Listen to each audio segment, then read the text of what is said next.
Thanks for what you do with your podcast and all the rest. You're doing a great job. Hope everybody keeps tuning in. You get a lot of good info, a lot of insights, understandings of how to get strong, how to stay strong, how to use your strength. You do a great job, dude. You make things better than they are in real life, I think. If you don't follow Massenomics, y'all do it. Social media, website, everything. Massenomics.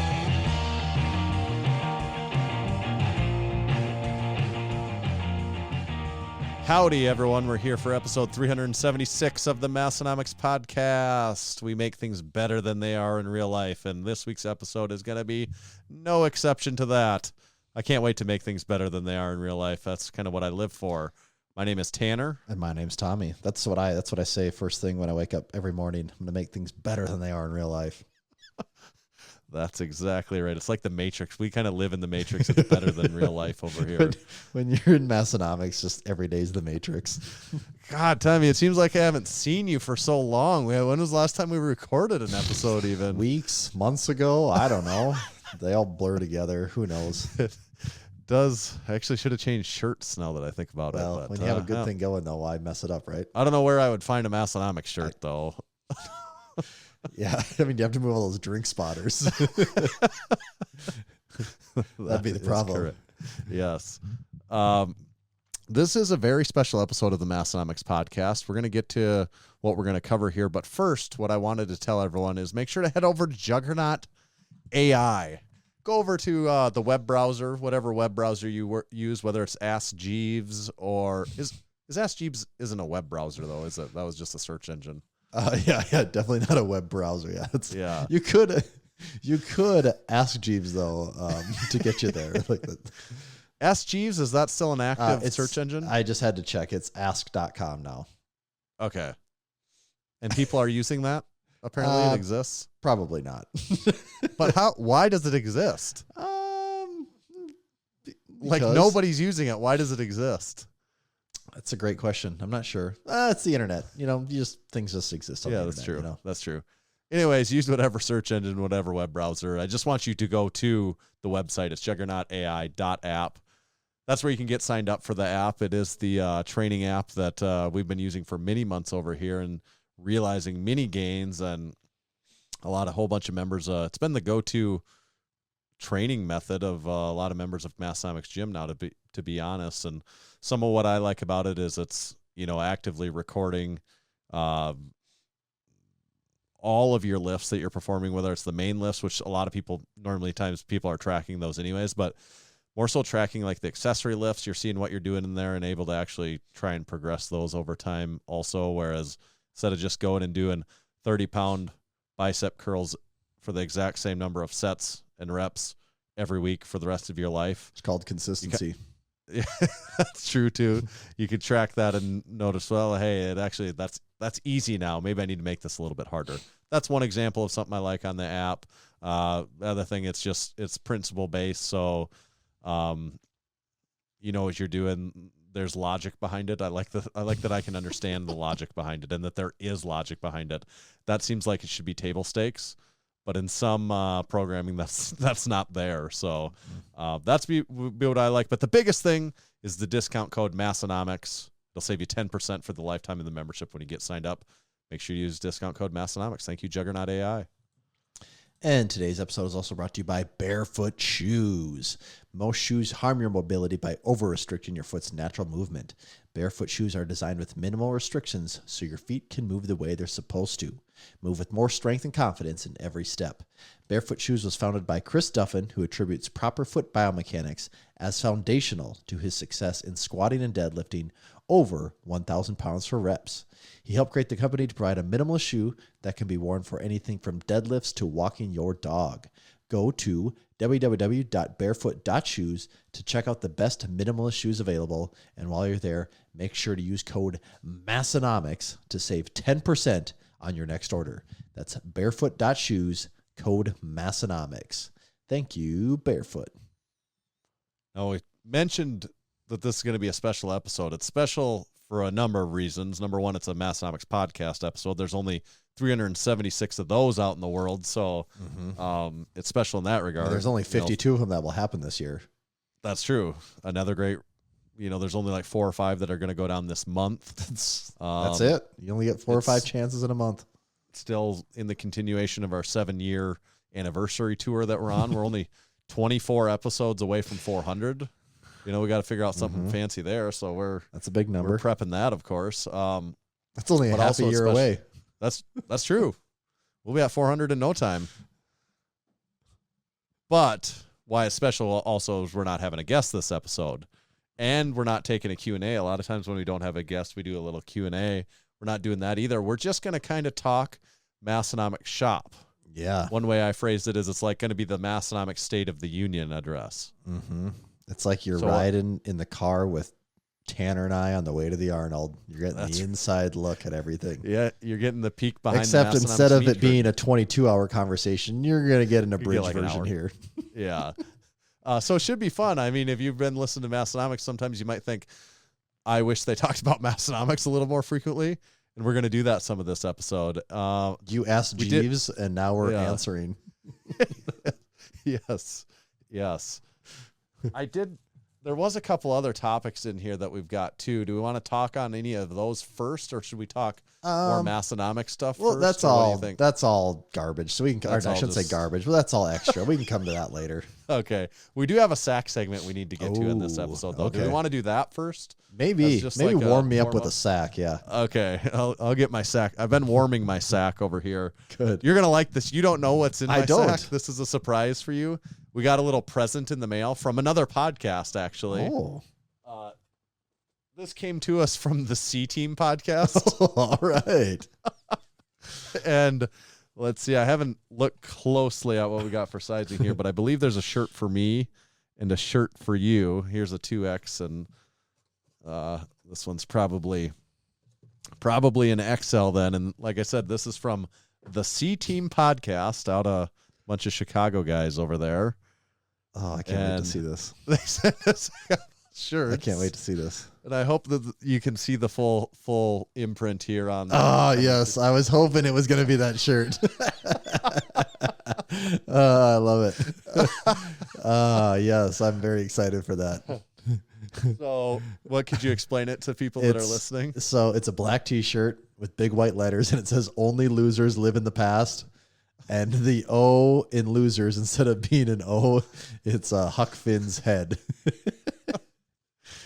Yes. That's good. So was this shirt, I hadn't seen it really before. Was this shirt for sale? Or I don't know. I just know that they were talking about it on the podcast on Let's Get Stupid. They were talking about that. Was it a week or two ago? He's like, oh, yeah, I guess my head looks pretty good. And he's like, yeah, they should be paying me royalties or something like that. Okay, I guess I didn't follow because I hadn't seen this yet at that point in time. Yeah, so I heard him talking about that. And then I saw a picture. Someone had it in their story. I just saw it a couple days ago. And I thought, hey, that shirt looks pretty good, Big Keith. I saw Big Keith. Was that who had? Okay. Yeah. I thought that was pretty good. So we're both owners of that one now. I'm excited for that one. So thanks to the C-Team podcast for that one. That's good. That's pretty funny. Yeah, I like that. It's funny. I think the C-Team podcast started as a recap show of the Let's Get Stupid podcast, but now I think they mostly just rag on the Let's Get Stupid guys from what I've observed. So I don't know. Yeah, it's in the same universe, Yeah, it's in the greater Let's Get Stupid universe, which would it would include the Let's Get Stupid podcast, the Huck Finn Barbell podcast, and the Be Better podcast, and now the C-Team podcast. C-Team podcast. They have a whole podcast network over there now. I don't even know if they realize that. They're not capitalizing. They do have a podcast network. And if we thought about it harder, there's probably some offshoots in there technically that we're not even aware of. So yeah, that's true. So pretty funny stuff there, actually. That's great. Okay, in the Massenomics world, though, oh boy, there's so much stuff we could talk about in the Massenomics world because there's a lot going on. Just some of what's going on is we're a big thing we're doing is preparing for the meet, of course. That's kind of, you just always say how much work can go into preparing for a meet. Boy, even when you kind of really know what you're getting into, you can come up with unlimited things that you could be doing. That's kind of the thing too, and we want it to be good, obviously. So we want to kind of go the extra mile in some different ways. And we are. We're doing a lot of things that I don't think there's definitely bigger and better. Like this isn't the American Open or whatever where they have Jumbotron screens everywhere. Like we're not doing that, but we're trying to do all the extra little details that look like, yeah, these guys care. They're putting money into this, thought into this, effort into this. Like they're not just like, here's a venue, go lift weights. Okay, have fun, which I think anyone would be happy with that in this group. But people put a lot of time and effort and money into coming to our meet, and we want to, you know, show our appreciation for them. Yeah, make it an experience for them and also for spectators too. Yeah, I think just like to, if I had to just pick one thing, there's a number of things, but I just think something particularly cool that we're working on this week is just our concept for the programs that will be at the event, and it's like it's not common, and I don't really know why. Like it. Yeah, we're working on it right now. We're working out the details, but the initial idea is we're going to have like a 12-page booklet that's going to consist of, you know, it's going to have a nice cover on it. Flight rosters. Yeah, it's going to have flight rosters. It's probably going to have some Massenomics info, some info about vendors. There might even be some powerlifting info. Yeah, you know, because we're going to have spectators there that aren't privy to powerlifting necessarily. So just a little bit of like, hey, this is what people are getting. This is what the competition is, what they need to do here, what they're trying to do. Here's what those lights mean, you know, just the basics of sport, of what to understand here. So like we're doing things like that, trying to just put together things that showcase our sponsors in the correct way and let everyone know who the sponsors were. And I mean, there's just... Those are like the most recent things, so that's why we're saying those. But, you know, we had 10,000 other discussions about all the other stuff too. Right. And a lot of this is, you know, we've done strongman events before, so we get, you know, what goes into a lot of it. Now it's just pivoting that to be relevant to the powerlifting side of things. And like next year, you know, we will, assuming we do the meet next year, a lot of this, it's like, okay, we've done it once. Now it's going to be slightly more on autopilot, but it is just all, it's not just like, oh yeah, more tweaking. Tanner, you go do this thing. Yeah. It's not like, oh yeah, Tanner, you just do your thing and I'll just type away on my computer and we're ready to go. It's like, no, there's like so many people that you're dependent on with this stuff. And that's what makes it so tough. There's just everything revolves around multiple vendors, multiple phone calls, multiple suppliers, multiple just people that you are assuming are going to hold up their end of the deal to make it all work. Yeah.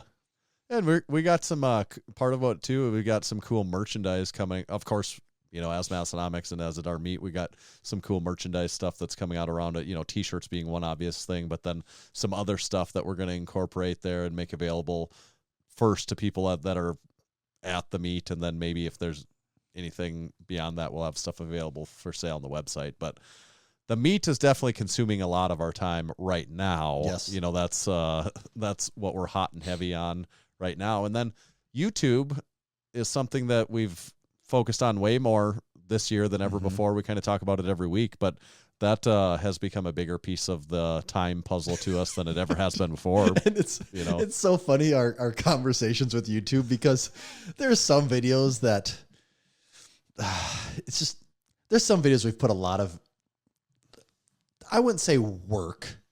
I mean, I use that term loosely. We've put a lot of time into some videos, and that time has been like just very minimal reward for it. And then we've also had videos where we've put somewhat minimal time into, and they've been rewarded pretty well. And you know, we talk about this with Instagram. You never know what's going to hit.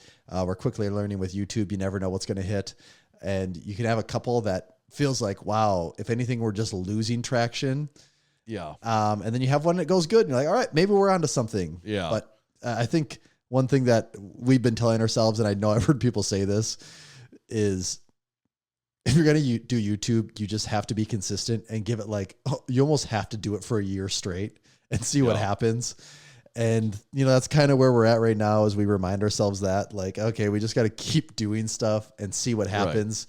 Because, it's hard to do something for, like, oh, yeah, I did it for 2 months, or I did it for 3 months. You know, we made 12 videos. And it didn't work. And it didn't work. It's like, well, you didn't give yourself an honest chance.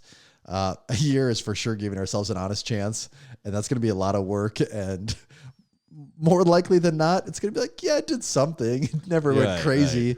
But as of right now, it is fun. Like it is fun. And definitely it's fun another seeing the channel. Reactions from people. Yeah, another option or another way to engage with people. And we're seeing some things out of it too. You know, like you can mark some things that, like, well, because of YouTube, like this is helping, you know, there's, we had someone sign up to become a supporting member that mentioned something about the most recent YouTube video. And or like people just buy stuff and say like, I've been consuming a lot of content. Like, yep, right. I need to buy some stuff now. And right. So there's value there. It's hard to mark the value specifically, but we do talk about too, at this point, especially early on, each week, each video is an experiment for us as much as it is anything. It's like, what does this do and why do we think it did, and then when it's done, it's like, well, why is it that way? And it's just like laying that block in the foundation, because we know some of these can take time and they can grow bigger over time too. So it is a long game. That's for sure. And if there's one thing we know about Massenomics, it's playing the long game, right? That if there's anything that we're good at Massenomics, it is playing the long game, honestly. In addition to that, Instagram, we don't change there, always posting like we have. It seems like it's just always the way it is. Like, it goes up and down. Like, there's ebbs and flows of being able to see traction or not see traction over any social media. But at this snapshot in time, Instagram certainly feels like garbage, doesn't it? Yeah, there's certain, and then random things. There was a picture of, we're kind of recording this at a funny time, so if you listen to this actually was posted a while back, but just of like rusty dumbbells sitting in a solution. And I'm like, why did that get such a significant amount of engagement? Actually, I was talking with Grant from the Strength Co. Following day, then he posted just an image, and it got great engagement for him and a huge number of likes and comments and stuff like that. And he messaged me back and he goes, "Oh, are we back to being able to post a picture on Instagram and like it work?" And I'm like, I don't know, maybe that. And I'm like, that would be awesome. I would love if that's something you could still use again. Yeah, that it doesn't have to be TikTok 1.1. Right. Yeah. So are you talking about his lunch one? Is that the breakfast? Oh, okay. I was just looking here. Yeah. And that's what his comment to me is like, because he had noticed the day before that image that I was talking about, how well it had done, and then he tried that and had success, and that was his kind of a joking comment for like, oh, can we actually do that again? Wow. You know what I'm just realizing right now, like I make a point of like trying to like everything from the Strength Co. when I see it. Yeah. And I feel like, oh, I'm very in tune with what's going on with the Strength Co. And I look through here and I haven't seen so many of these, like of his 10 most recent posts, I've only seen like 3 or 4 of them. Right. And it's like, how am I just not like, this is a page that I follow. I occasionally leave comments. I try to like every post I can, and Instagram still just does not show me the posts. It's nuts. So that's the uphill battle that, you face as a brand on, could be any social media, give it, depending on the time period. Wow. Yeah. So Instagram's kind of whatever right now. It definitely has its ups and downs, but right now it's just like this year, especially though, has felt like Instagram has been a bit of a lull. And I mean, you look at tons of brands, tons of companies, and it doesn't seem like anyone gets particularly good engagement, does it? No, I mean, there's spots here and there, but I think that seems to generally be true. Yeah. Then outside of that, we could break things down into podcast and merchandise would be our, really our big 2 parts of Massenomics, like what Massenomics even is. Mm-hmm. And even talking about the podcast first, maybe overall, like talking about, say, something like YouTube being, we're looking at that as, I don't know what we're getting out of, but it's an up and coming thing and we're having fun with it. It's fun. It's good. Instagram, social media, I don't know, kind of not going great. It is what it is. Like I would give that like a C- or something like that. Yeah. If you had to sign it. Yeah. Right. The podcast, if I was to give that a letter grade, even though we've been doing this for 7.5 years, whatever it is now, I think in 2023, the podcast is great, is going very good. Yeah, it feels a number of ways. Yes, it feels like we have some really positive momentum going, like you said, in different ways. Like we have, for the first time ever now, we have the video podcast going with the guest, and every one of them has been great so far. The audio quality is always amazing, especially compared to the phone. I forget how good, like the best phone calls are probably comparable to like the worst Zoom calls, and that's maybe even being generous still. Right. Like this Zoom always sounds so much better than some people's phone calls are really bad too, you know, depending on what headset they had on and what delay was going. So the headsets are always worse, I think. they're Like, always a worse problem on the phone. They're always a problem, yes. And so on Zoom, audio quality is great there, and the video I think has been the last 3 weeks now, maybe a month. I think it's been a really cool new addition for the show, especially for people on YouTube, and that does play back into the YouTube part again. Yeah. That's true. Yeah. These things, none of these things even really live in a vacuum, actually. Right. It's all interconnected to some degree. Just like you don't say the podcast without, I'm looking at YouTube. I wanted to see how many episodes have we done in video now? Cause I think it's been 1, 2, 3, 4, 5, 6. I think the last 6 Oh, really? Wow. weeks now. Yeah. Okay. That's gone fast. Yeah. Time flies when you're having fun on the Massenomics podcast. Yes, it does.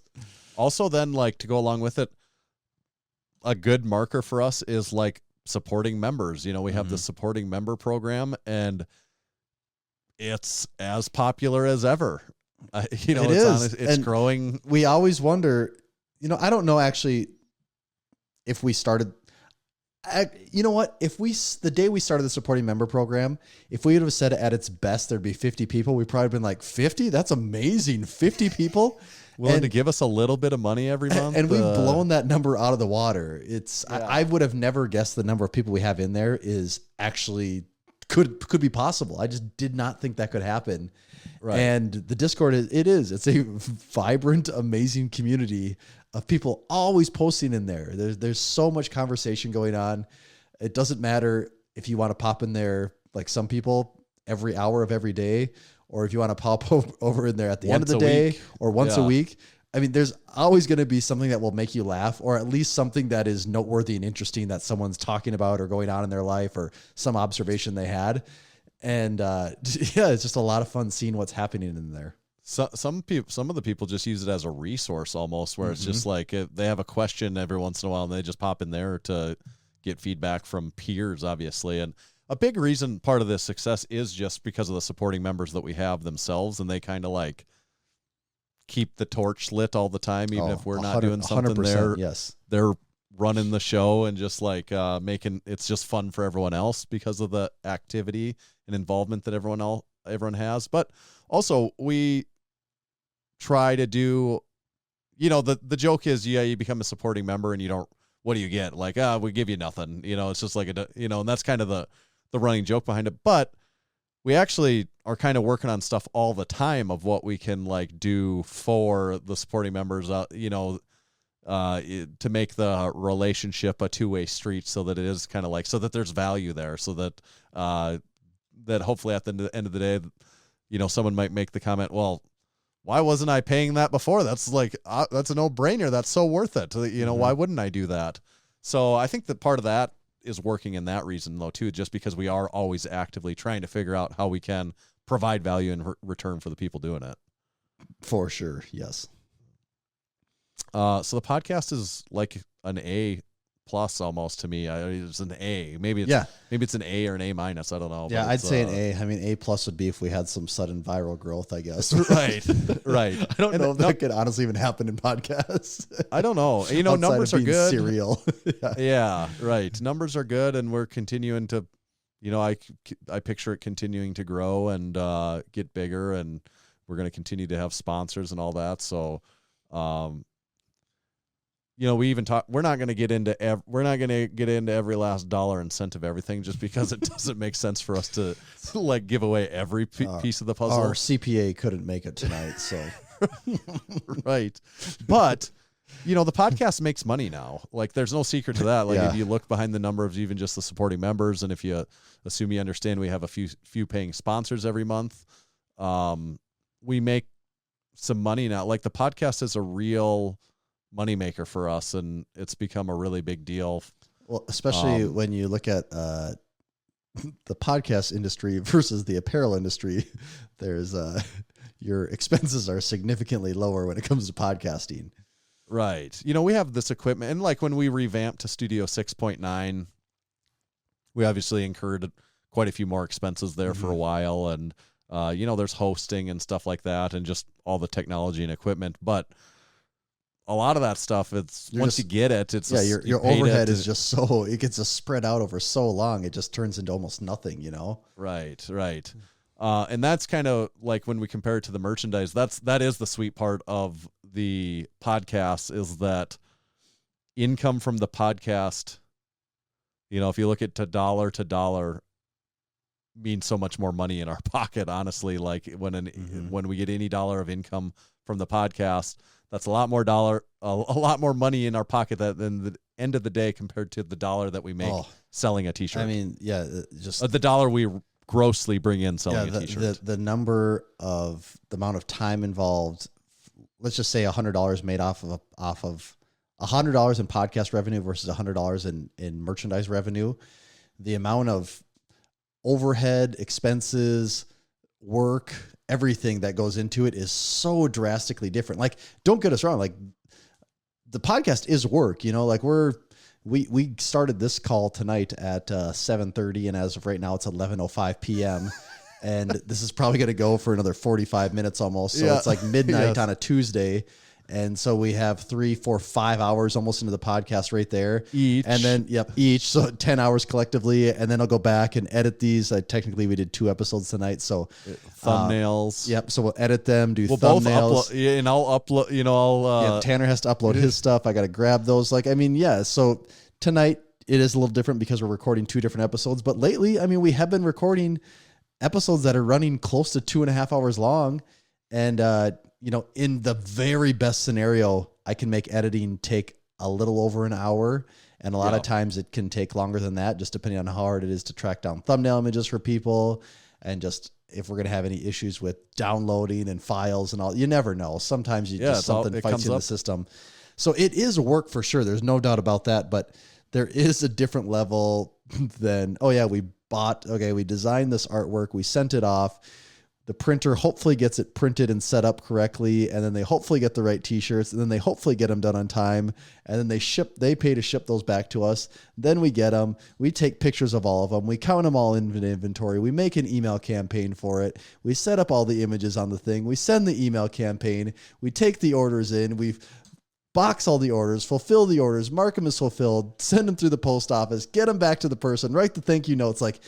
There's a lot of work that goes into an apparel business that you don't think of when you think get t-shirt, sell t-shirt, profit. It's like there's so many steps in between there. There is. There's so many, and it's easy to underestimate it, I think, too, of like what goes into it. And it's not complaining. Like I love every time we sell a t-shirt. Oh, I do too. Yeah. And I still this goes back to a conversation we were having just the other day.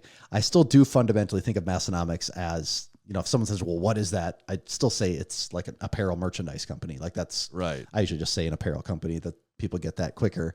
But we were just having the conversation the other day that Massenomics is starting to feel more and more where originally it was, it's an apparel company and we happen to do like a podcast. It's starting to feel more and more like it's a podcast company that happens to sell some merchandise that supports the podcast. It's, and the numbers, it's becoming more of an the numbers they're not near. The merchandise is still a significantly larger chunk than the podcast, but it does just starting to feel like the importance of the podcast is, pulling the scales, evening out a little more, especially when you consider how valuable the dollar is, any dollar that we bring in related to the podcast because of the smaller overhead, the smaller, in some ways time, but in also ways just like the overhead costs, like it starts to even it out more.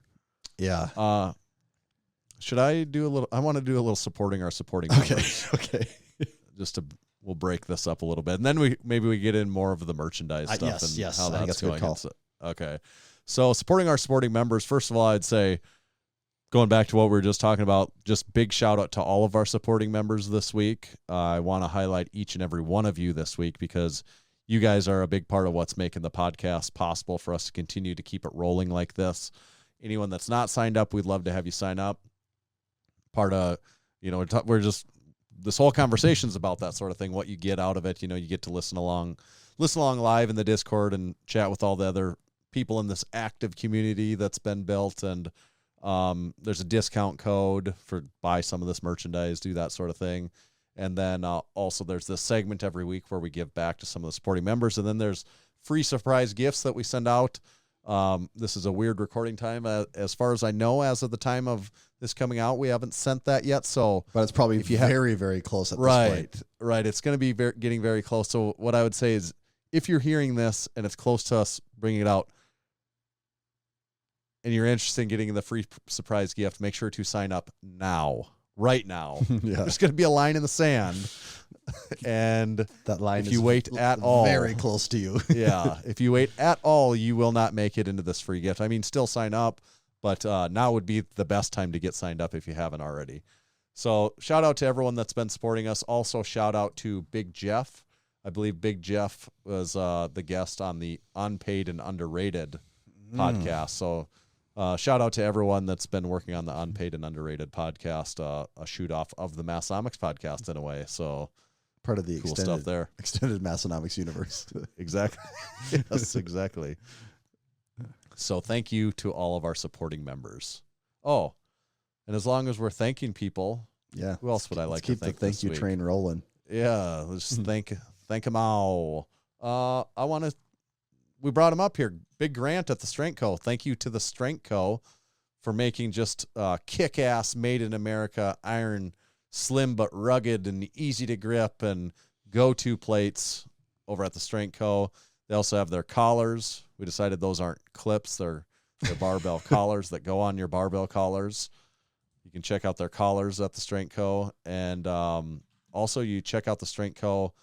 here in, not much over a month then in Western Northeast South Dakota. They're a sponsor and a vendor at the Lift Hard, Live Easy Classic. We call that a double threat. A double whammy. They're going to have some limited edition Lift Hard, Live Easy merch of themselves that people can get their hands on at the meet. So thank you, the Strength Co. And this episode is also brought to you by Texas Power Bars. By now, you're probably familiar with the legendary story of the Texas Power Bars, at least if you've heard this podcast before. But did you know that Texas Power Bars is growing their legacy even more? And that is with the addition of the new 29 millimeter Texas Power Bar. They said it couldn't be done, but Buddy Caps said, wait a minute, I'm Buddy Caps. My timeline isn't finished being written yet. I'm going to change the game forever. And he did. And he came up with the 29 millimeter Texas Power Bar. You can order yours today on the website. It looks like it's, right from the horse's mouth here, their strongest bar to date. They increase shaft diameter 29 millimeters, more loadable sleeve length, and an aggressive knurling. This bar is sure to live up to the hype. You can get yours today in bare steel, black zinc for the bare steel or black zinc for the shaft, and you can do a chrome or bare steel sleeve. It looks like it starts at about $315. So if you are a fan of Massenomics and a fan of Texas Power Bars, I think this is something you want to take advantage of over at TexasPowerBars.com. There's one thing I like. It's a thicker shaft. Cannot go wrong. That's what I've always said. That's been my mantra through life. Yep, I remember that. It's the first thing you ever said when you met me. I was like, kind of a weird thing to lead with, but you're not wrong. I'm interested. You make a good point. Okay, so the merchandise. I mean, a big change of this. I don't know where to start it. The merchandise is a large beast for Massenomics. And a definite bright note this year has been in the introduction of the Drink Spotter Light. Yeah, has been an awesome new product for us. Yeah, we never knew. Big shining star. Like that was something like there was when our bread and butter is putting designs on T-shirts and selling those things. You know, that's what we've done a lot of. We've done more of that than anything. So when you're talking about, really releasing a new product, something that doesn't exist, there's just a ton of just back and forth hoops you got to jump through, like sourcing products, figuring out pricing. There's so much you got to do versus getting a T-shirt made. And we I mean, we're hopeful that the Drink Spotter Light's going to go good. And I think as of right now, it's beating our expectations for what we had for it. Yeah, it's doing really well. So we hope to keep that train rolling. And on that matter, if you don't have a Drink Spotter Light yet, you need a Drink Spotter Light. And, to probably talk about, to fit in with what we're going to talk more about merchandise, but we're able to sell that at a pretty good price, I think. The Drink Spotter Light. For like, $33? Yeah, and for what it is, that is a good deal, honestly. It's heavy duty. It's made in America. There's other beverage holders out there, and they're made of plastic. They're made in China, and they're like $15. So, and like the magnet that we have on this, like nobody has ever grabbed this and stuck it to something and not gone, holy crap, I didn't realize how strong that magnet was. Like that is everyone's reaction. Anytime they stick it to something, they go, whoa, almost took my finger off, Yeah. And I just think the whole fit, finish, just quality of the product, I think is really impressive. Yeah. Shipped to you for like $37, $38 or whatever it is a good, this is a good buy. Honestly, we joke around about almost everything, but, in contrast to what we've experienced with some of the other stuff, this pricing is just we're able to sell this at a price that we can still make money, and it's just a great deal, I think, to the end consumer. So that's good. What we've experienced more on some of our textiles and other merchandise, our T-shirts, shorts, hats, that sort of thing that we sell is really over the last like 2 or 3 years. With everything going on. Oh man. It's just the pricing, our cost even just continues. Like it still is never even leveled, honestly. I don't think it just continues It was shortly after COVID happened,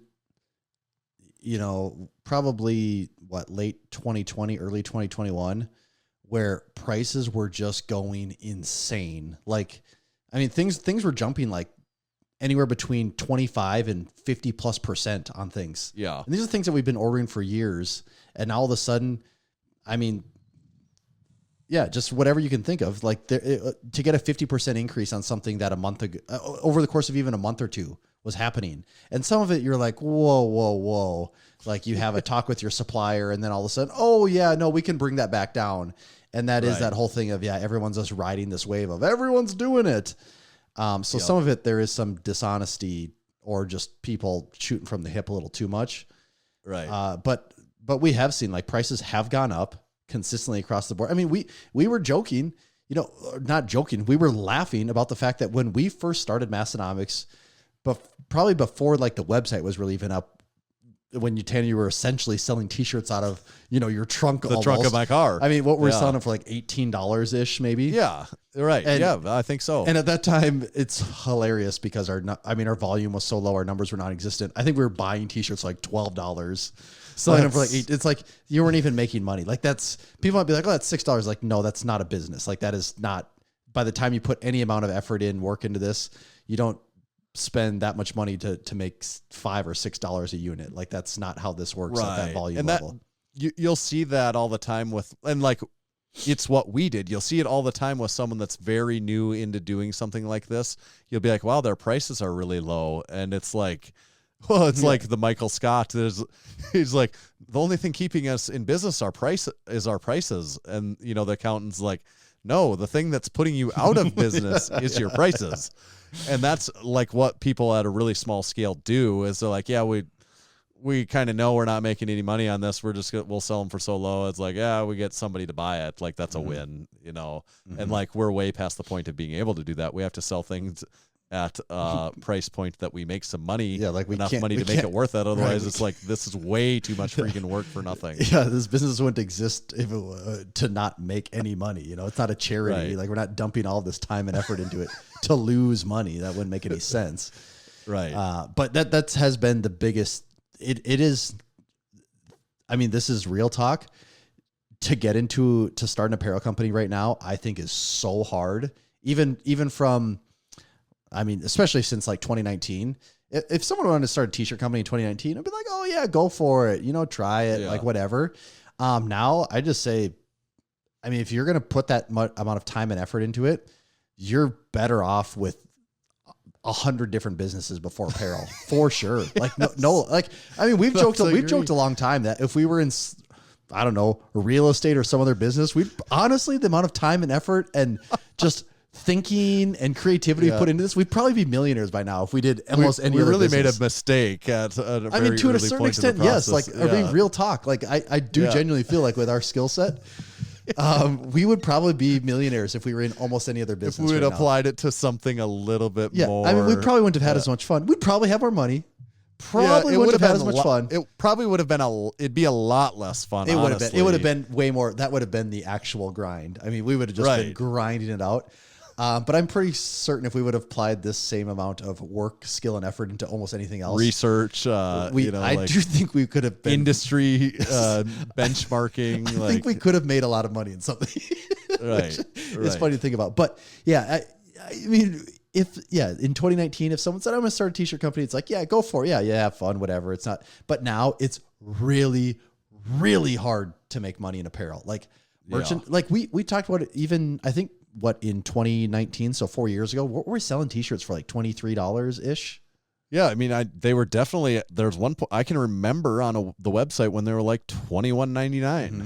You know, I mean, this was probably 2017, but even more recently, like I think we were right around that 23, they were 24 mark not too for long a long ago either. Yeah, we were around like 23, 24 for a long time. As of now, are we at $29.99? $30. Yeah. So we've increased it $6. We're not making any more money than we made when we were at 24. A lot of times we're actually making less money. Yeah. Like we haven't increased them accordingly. Yes. And like some people might be saying, well, your supplies went up too much. You're paying too much. We've actually talked to other people in our industry and they think like, damn, you paid that price. Like you're getting a smoking deal on your t-shirts. Like, and I think our vendor for our t-shirts is hooking us up pretty good, especially after some of the prices we've heard that some other people in our space are paying. I think our deal is pretty hot on apparel. And I actually know from working in the apparel industry that even some of the places I worked with could never even touch these prices. Like they are good, but it's just the margins are insane. Like I mean, really, if we wanted to be at the same margin level we used to be, we'd almost have to be selling like $34 t-shirts.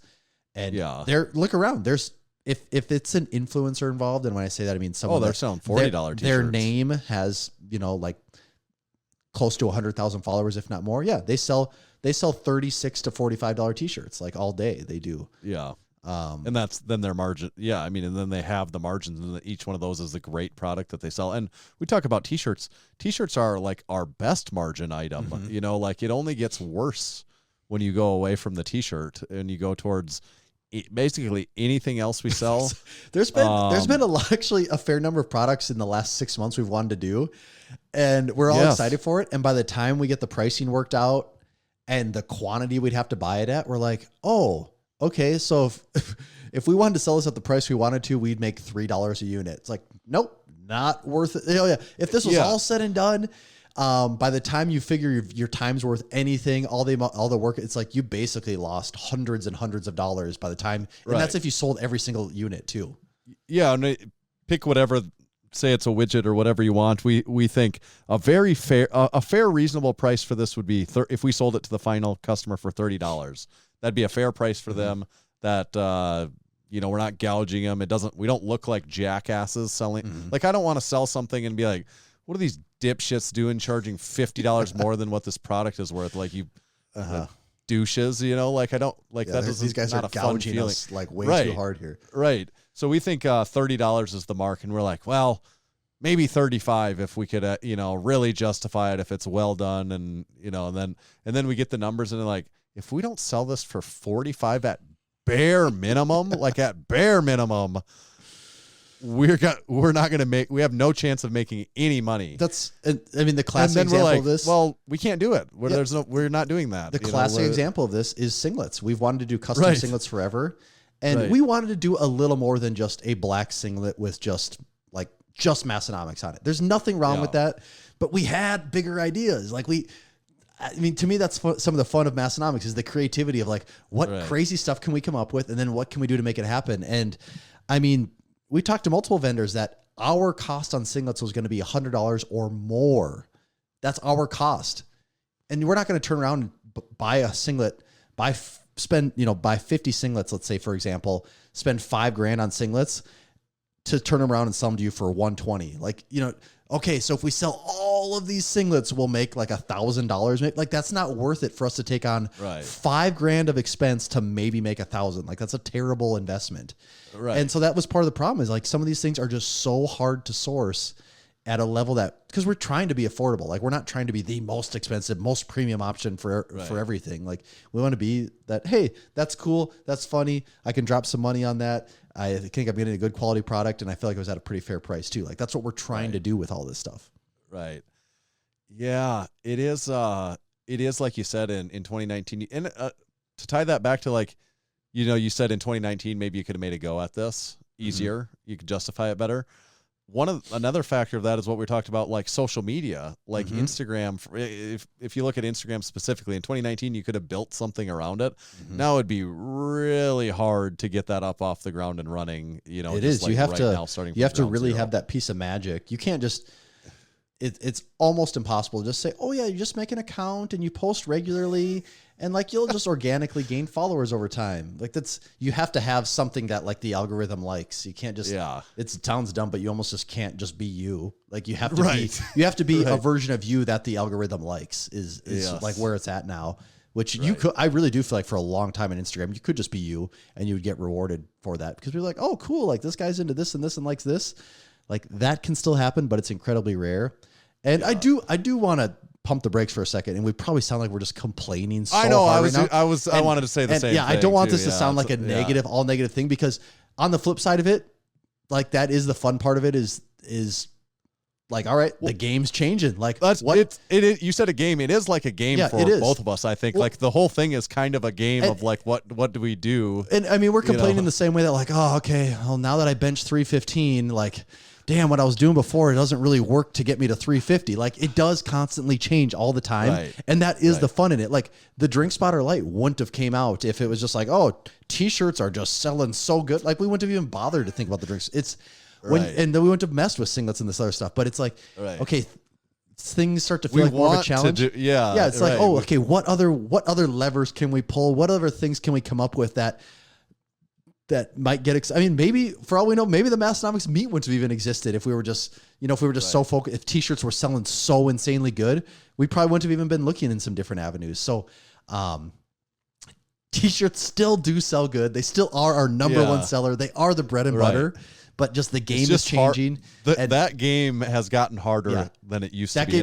And I agree. It's not a complaining thing. This is just like, we're letting you into like a real conversation. Yeah, we're trying to give you a more candid conversation of like things that we actually talk about, like to how this goes. It's not just like, oh damn, like the world keeps getting more efficient. Cheap t-shirts are just easier to come by all the time.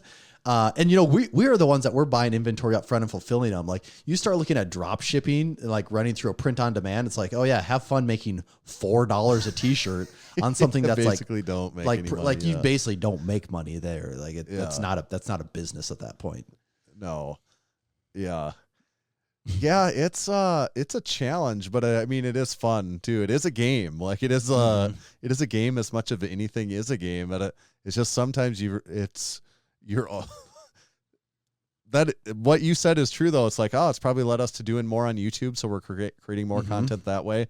It's led us to putting more into the podcast, and that's part of why now we are able to say the podcast is in the place that it's in. Because if Instagram was just going nuts, I mean, if you're gaining thousands or tens of thousands of followers every few months, be like, why do we need to put a bunch of effort into a different? But that's not the case. So okay, we know what it takes to at least keep doing what we're doing on Instagram. But yeah, let's look at YouTube. What can we do that will maybe move the needle on YouTube a little more? So that's where you start looking at more ways to change and get better in this whole thing. Yeah. Yeah. Which I think we're doing. I do think it does feel like it's. We're certainly giving it a try. Like, you can't, I mean, as much as two guys can that have multiple kids, a family, and other real-time jobs, like, damn, dude, there's some days where, well, we're at 11:30 p.m. According to our second episode, and oh man, it's tough. Like, right now, I mean, we've talked about this even before. Like, how many top level power lifters have like families? Like, that's not a thing, right? It's such a small There's group no of doubt people. someone listening right now is like, well, what about this person and that person? And like, yeah, there's exceptions to, there's always people out there, but a lot of the times, no, because it's not what goes into that isn't. I know very doable. Like what goes into realistic. having a successful business or being successful at powerlifting or any of these things is a massive time commitment. And a lot of those things aren't compatible with having a family and being there for your family too. So it's hard right now. We're really there's a lot of days where I'm just like, damn, I couldn't split my time anymore. This isn't a part-time job. Like this is like it's part-time in the way that it's not like it's not a thing that you do from like 8 to But you just think about it all the time, Right. I mean, it's a full-time commitment, and like even if you really add up the hours are closer to a full-time job than they are a part-time job. It's just that they're not done during, it's not always 8 to 5. Yeah, and you Monday feel through rewarded Friday. and fulfilled in a different way too. Right. Is what Right. I mean, if it fulfilled you just like your regular job, it'd be like, oh, why do I need more of that? Oh shit! If that's what this was, I'd be like, this wouldn't have made it 1 year, let alone 7. There's no way. Yeah, but it is because I don't think of it that way. But like, if you were to put it on paper, like today's a really funny example of it's like when I start working at 8, and then at noon, get away from the computer and go to the gym for like an hour, get done there, come home, eat, take the dog around the block, sit down at the computer at 5, go get the kids from daycare. With my wife, we went and go pick up the kids from daycare at 5. So by the time we get through the traffic, get back, it's like 5:40-ish. You make dinner, you clean up, give the kids baths, put them down for bed, and then it's like 7:45 and you come here. So it's like, oh yeah, you got like 2.5-ish hours of like that not really that like time where you're working on something that you're there for your family. And then all of a sudden it's like 7:45 and we're at 11:30 right now. And then it's like, yeah, you're doing Massenomics stuff. And yeah, it is, this is not the norm for a day, but man, you do put certain in days. You do put in the time. There's no doubt about that. Yeah. Yeah. And then if anything, we're on a certain schedule, especially with the podcast and even to some extent, YouTube or social media and stuff. But like when stuff goes wrong or, stuff doesn't work like it's supposed to, then it's like, all of a sudden something is normally just an hour a week. You're like, oh man, I got to figure out how to this isn't working. Like this needs to work. Or like we said, like you think you have an idea of what that price is going to be and that price does not come back in your ballpark. And it's like, all right, time to go back into research. Mode. Let's start looking for more prices or what can we change to make this cheaper? And that was a conversation we were having just before we started here. We got a price back on something that was literally double what we had anticipated. Like, well, that's not going to be an option. So are we scrapping it? Are we changing it? Are we looking for a different vendor? And so now is that going to be a 30-minute thing? Is that going to be a 2-hour thing? Don't really know yet. We'll see how far this goes. Yeah. Or we think we think we're to the finish line on something. And then we get the email that, we were wrong about inventory on this. Actually, that thing that you wanted and that size that's the most popular one that you sell. Yeah, we actually can't get that size. And it's like, okay, now what are we doing? Do we buy this thing and not have any of the most popular size available at all, ever? That's not probably a good plan. Like, do we have to scrap this all together? Do we find the alternative I like the one option? We got one today that I thought had disappeared. And this is the first time we've seen this one in a while. It's like, hey, those black T-shirts you like? Yeah. Oh, those actually, how is that out in that most common black T-shirt for the most popular brand for blank T-shirts? The most popular color, the most popular brand. Yeah, they don't have any in America right now. It's like, right. Really? I hadn't seen that one for a while, actually. I thought we were past those days forever that a black T-shirt could ever be out of stock, but it did happen today. So then you deal with that part of things too. Yeah. Which is it is fun. Well, you can only laugh about those because it's just comical. But right. And you do the stuff long enough and you just know like, hey, here's our option B. Option B is fine for that. Like, there we go. We're done with that one. But that's the advantage of doing anything long enough is you start to know like when what your things plan try to B's derail. are, Yeah, your plan C's are. Right. So that's sort of the state of the Massenomics Union, isn't it? I guess the takeaway is things are still going good. It's still Right. a great year for Massenomics. We're having a ton of fun. I just now, after we've done this now in one way or another for 7 years or whatever it is, you start to have some perspective on things and how they used to be and how they are changing. And I mean, we have really witnessed quite a few changes in our industry, but we're rolling with the punches. And a side effect of that is we hopefully do cool new stuff along the way. Absolutely.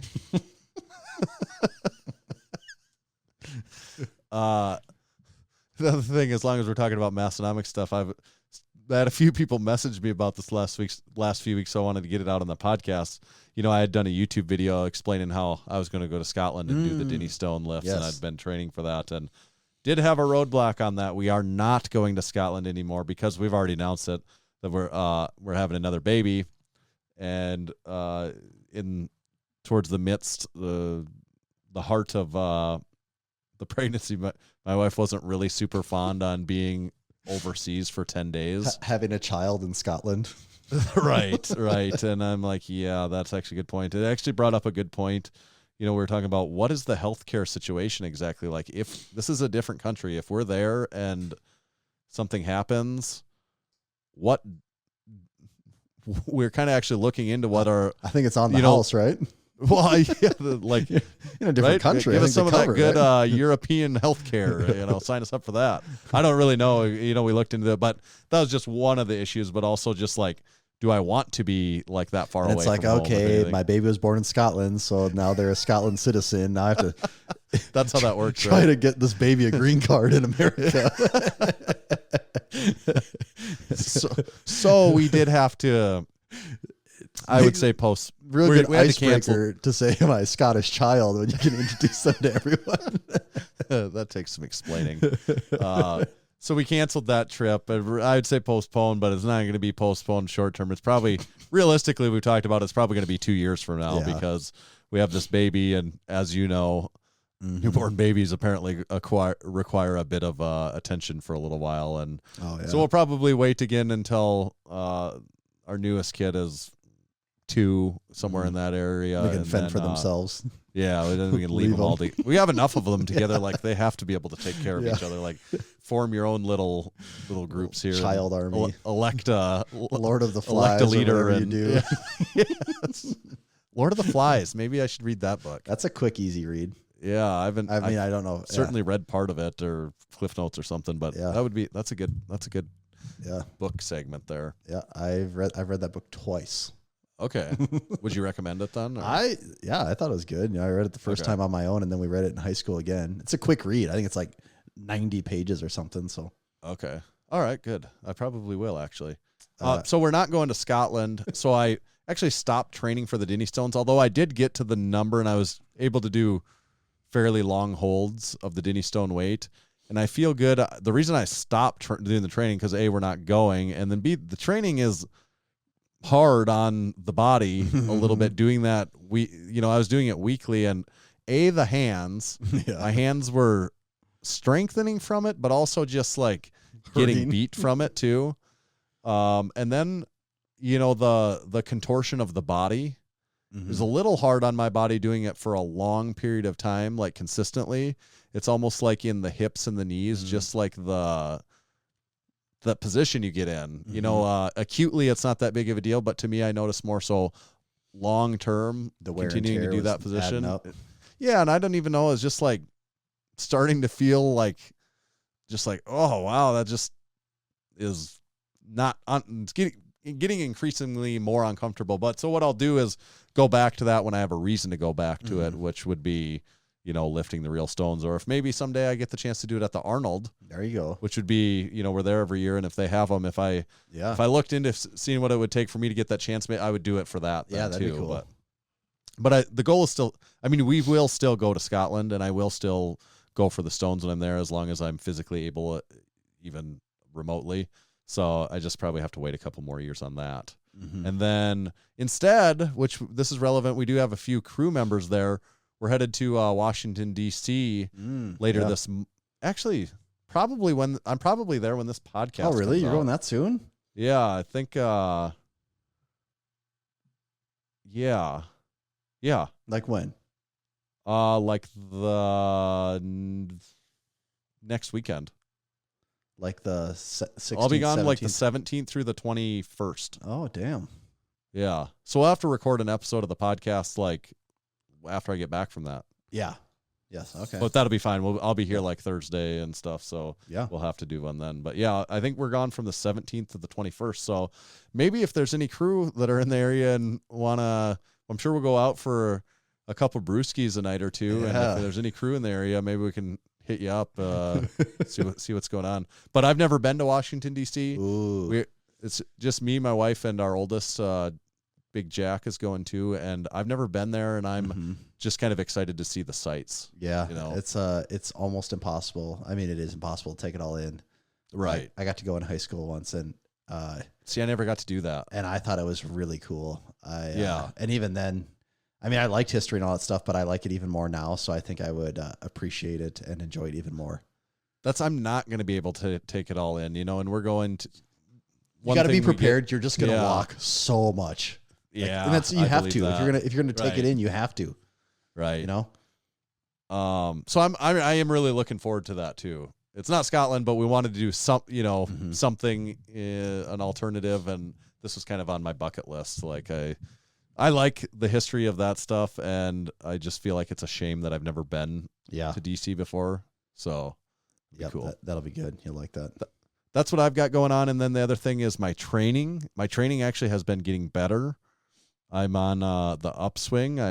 I've been dealing with hip problems for a long time now, and it's torn labrum in basically both of my hips, and one of them that got like significantly worse, and then a few other hip issues along with it. But I have been figuring out some stuff now that has slowly, I've made progress. I'm back to where my deadlift actually feels good. For almost a year, I haven't felt like I had done a deadlift where I could really, what I think do is a deadlift where I attack the bar. Like attack is kind of a stupid word, but I'm just like, no, I get what you're saying though. Yeah, like where I'm you can like, just be aggressive and just do your thing. Right. Be aggressive. And boy, this week even especially was my best week yet. I've been doing these 8s, and I got to where my sets of 8s were 470, and I just felt like I could just where I'm like, oh yeah, this now I could remember how I could be good at deadlifts. Like I can do this and just like take a weight that has been feeling heavy lately, and I do it, and I'm just like, oh, I'm just ripping this up. I just feel like it's ripping it off the ground, almost like the stupid all the stupid things that people say. That's kind of what it felt like. And then I'm like, oh yeah, I could be good at this again. I remember how I could. Like, I remember what it felt like for this to feel like I want it to feel. So is there something like specific you're doing to your hips that's helping, or is it just?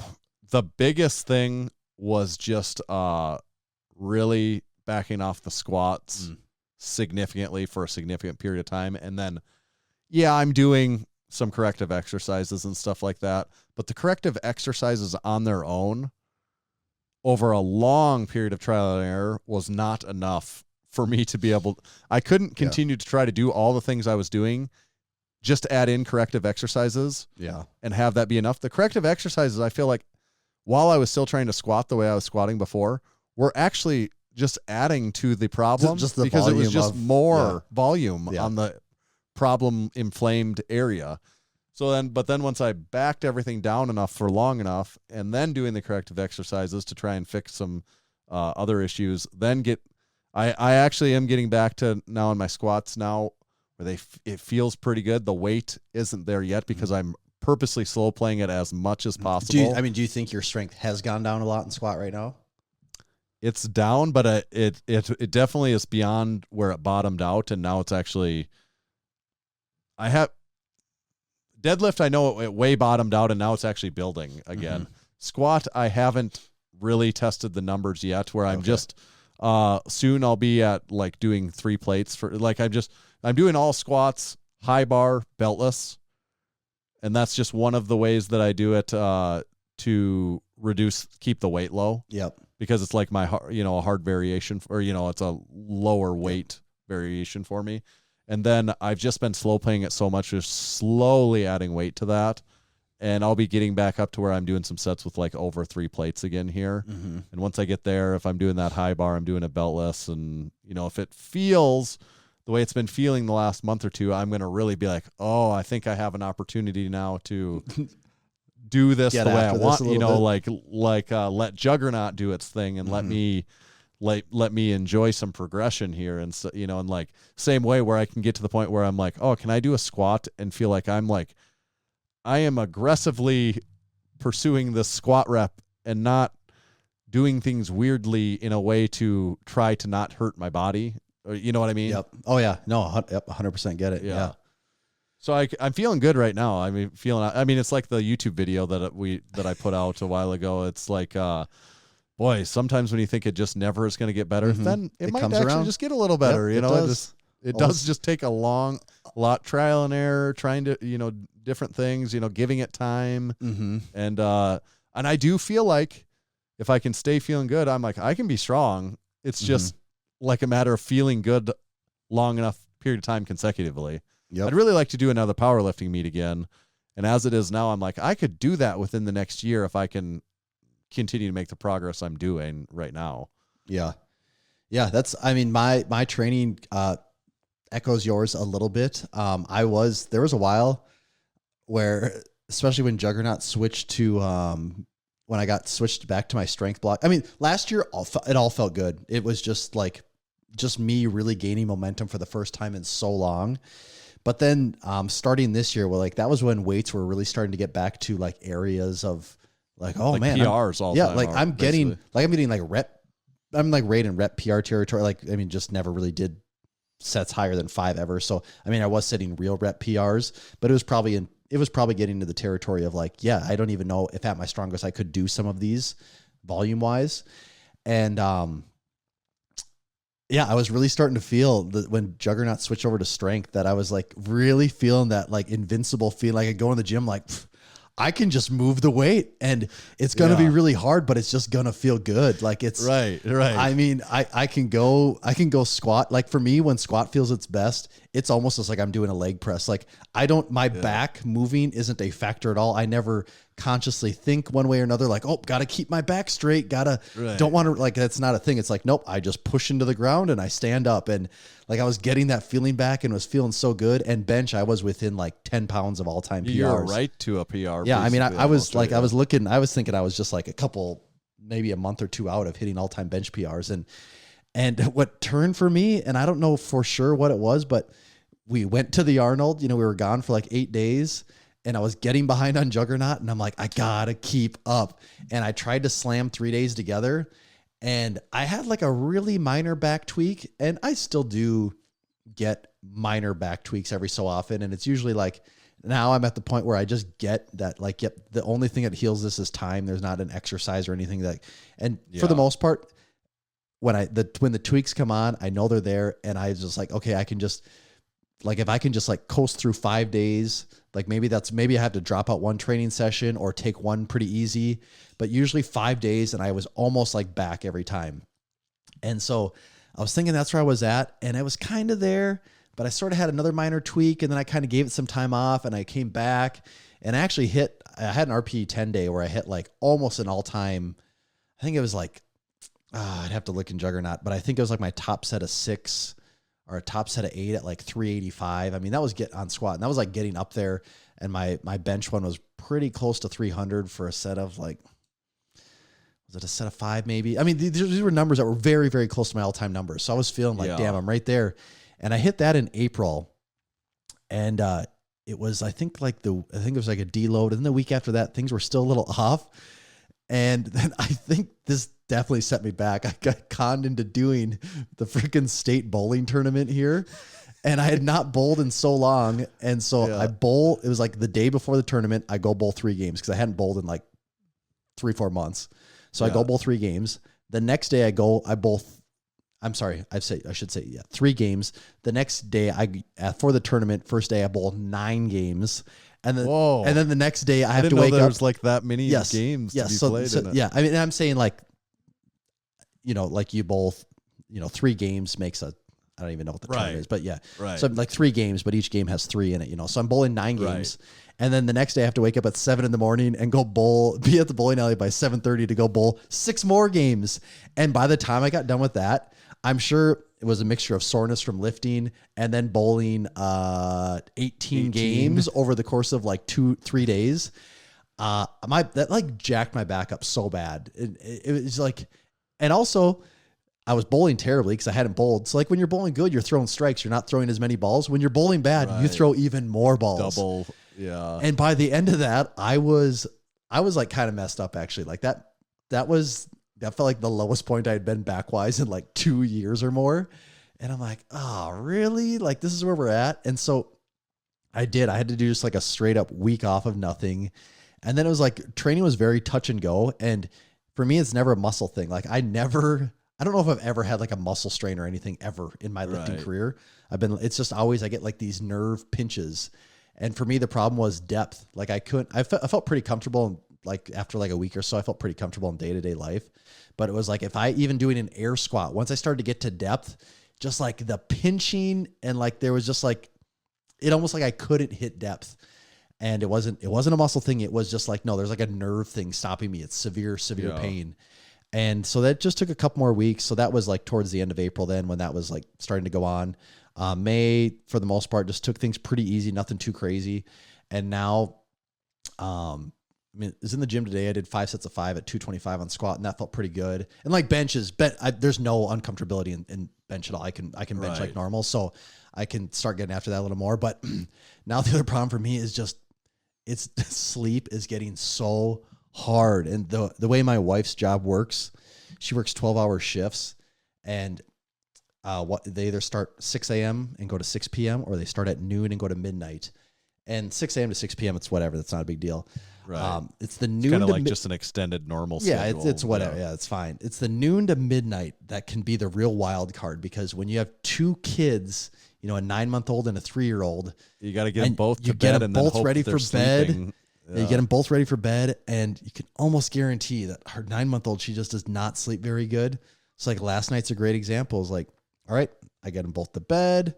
It's like 8:30. All right, got a little alone time, so you're kind of chilling, and I hear some crying, and then she stops. And then a half hour later, hear some crying, and then she stops. Yeah. And then it's like 10:30, and I'm like, yep, I'm going to bed at 10:30. Let's hope this goes good. Well, I hear her crying while I go to bed. It stops. It only goes for it's just kind of like a little fuss. Like, hey, I'm still here. Don't forget about me.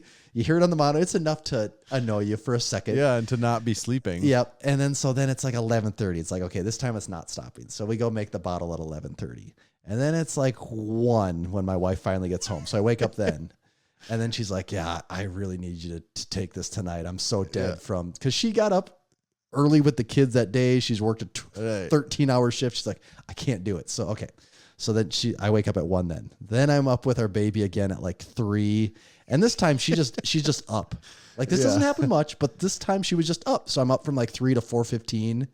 And then finally go back to bed at 4:15. And then the whole family was up at like 6:15. So I'm like, I don't know. So you basically didn't sleep. Yeah. So like you basically don't sleep. And like that makes it so hard, so damn hard to go in and like have that's a productive. basically not sleep. You might have got like some times in there. I mean, where the longest uninterrupted period I had was like 2 hours. That was the longest interrupted period. But I had like 4 interruptions that were all between 10 minutes and an hour. And it makes it really, really hard to like go. I mean, I go to the gym, but it makes it really, really hard to go in and feel like you're going to kick ass that day, Yeah. So like, and especially one day you can do it. But it's the accumulation of days. Yeah, honestly. And that is the problem is, I mean, when you were younger, like, oh, I stayed up too late last night. Right, it's like, you can tough it and then through you a day. slept It's not a big 20 deal. hours the next day. Yeah, so that has been the problem too, is just sleep has been a nightmare. So what I'm going to do, because did go to the gym and things are feeling much better today, I'm going to actually going on vacation next week, finally, much needed vacation. When I get back from that, I'm just going to run like an 8-week bridge block, just build some momentum. Like that's what I ran bridge block last summer and it felt great. And it is good. It is a good momentum it's just builder. Kind of, it is. It's kind of conditioning to a certain extent too. I don't need to be pushing my very hardest weights in the summer either. Like it's just, there's so much stuff going on in the summer where it's just, it's just hard to. But I'll start my bridge block next week, and I'll keep numbers relatively light, go into that feeling good, and I'll probably run an 8-week one. So I guess I'm starting at mid-June, mid-July, mid-August. It'll turn into hypertrophy. And I mean, by then you start looking at towards the end of the year, and if things are going good, start hopefully putting up some bigger numbers again. Yep. And I think that's very doable. Like that plan doesn't scare me at all. I think that makes a lot of sense. I think it's very doable, and I feel pretty comfortable in that. So it's just, and also a few months from now, baby girl will be a little bit older, and they do tend to sleep a little better as they get older. So like that should hopefully be going more in my favor too, because that's probably honestly been one of the biggest challenges. Is just sleep is really, really hard to come. Quality sleep is hard to come by.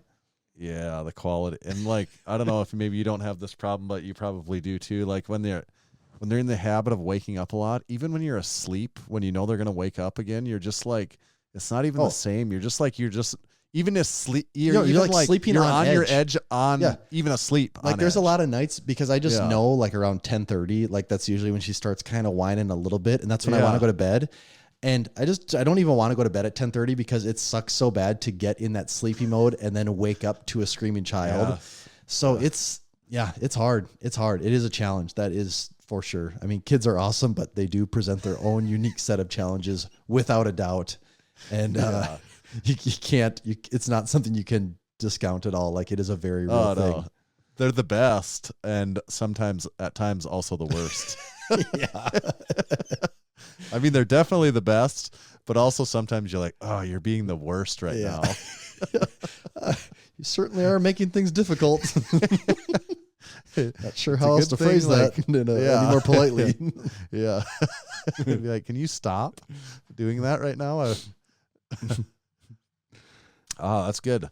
Well, this is quite the episode, getting into the nuts and bolts of Massenomics behind the scenes, and then also getting into the Tommy and Tanner sets and reps, which doesn't happen all that often. So I think there'll be some people that really enjoy this. A lot of the longtime listeners always ask for more of that. And here you go. We just served it up on a silver platter, didn't we? A platter full of cool beans. Cool beans. Served our own self-serve cool beans. Cool beans.